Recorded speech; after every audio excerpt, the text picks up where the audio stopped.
So Nallamala కొండల్లో ఉదయించిన సూర్యుడు, 6 గ్యారెంటీలు అమలు చేస్తున్న ధీరుడు, పోరాటాల్లో అలుపెరగని యోధుడు, ప్రజా సంక్షేమ రథసారథి, బీసీలకు 42% రిజర్వేషన్లకై కృషి చేస్తున్న నాయకుడు, తెలంగాణ అభివృద్ధి వారధి, జనహితమే తన మతమై తెలంగాణ అభివృద్ధి బాటలు వేస్తున్న తెలంగాణ ముఖ్యమంత్రి వర్యులు శ్రీ యనుమల రేవంత్ రెడ్డి గారికి హృదయపూర్వక జన్మదిన శుభాకాంక్షలు అని ఆ పార్టీ నాయకులు, ఇది ఎప్పుడు ఖచ్చితంగా ఏ ముఖ్యమంత్రి ఉన్నా ఆ పార్టీ నాయకులు ఇదే తీరుగా మాట్లాడతారో, ఆయన ఏం చేసిండు చేయలేదు అనే దానికంటే ఈ 6 గ్యారెంటీ అమలు చేస్తున్న ధీరుడు అనే ఆ వర్డ్ ఏదైతే ఉందో, ఆయన నల్లమల్లో ఉదయించాడా లేకపోతే ఇంకొక చోట ఉదయించాడా అనేది పక్కన పెడితే, ఈ 6 గ్యారెంటీలు అమలు చేసే ధీరుడు అనే అంశం ఏదైతే ఉందో ఆ లైన్ పూర్తిగా జోక్, అది కంప్లీట్ జోక్. అది 6 గ్యారెంటీలు ఎక్కడ అమలు కాలే,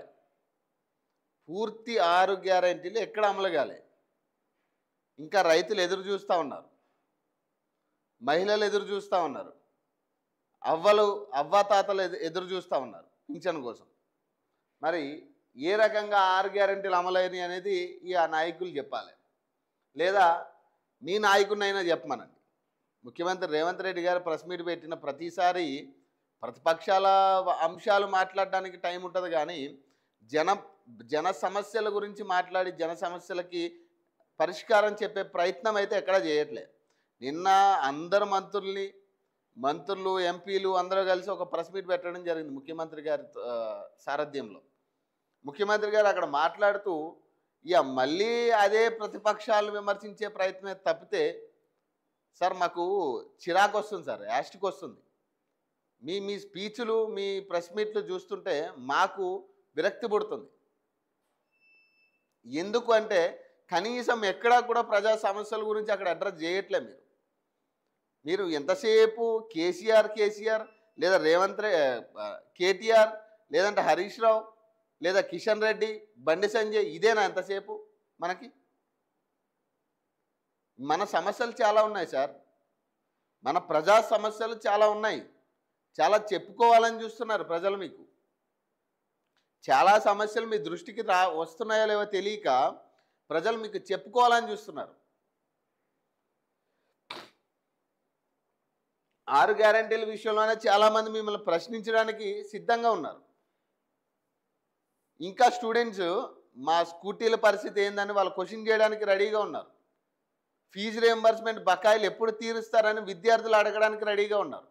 మరి వీటన్నిటిని పట్టించుకోండి. ఫస్ట్ మీరు మాట్లాడాల్సింది మొట్టమొదటిగా ఈ అంశాలు, ప్రజా సమస్యలు ఏమున్నాయి, అసలు ప్రజలు ఎలాంటి ఇబ్బందులు పడుతూ ఉన్నారు, అసలు మన హయాంలో పూర్తి స్థాయిగా మనం అనుకున్న పరిపాలన చేస్తున్నామా లేదా, అసలు ప్రజా సమస్యలు ఏంటి, మన గురించి ప్రజలు ఏమనుకుంటున్నారు, వాటికి ఏమన్నా రిప్లై ఇవ్వాలా.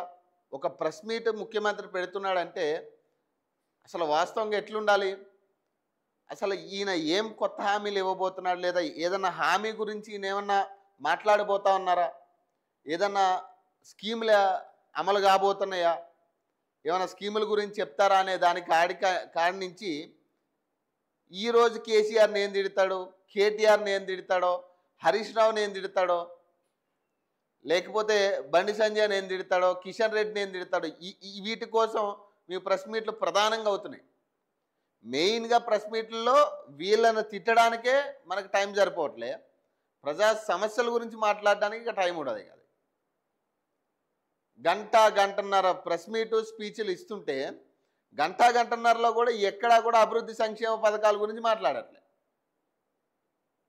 ముందు ప్రజలకు ఇంపార్టెన్స్ ఇస్తే ప్రజలు మీకు ఇంపార్టెన్స్ ఇస్తారు.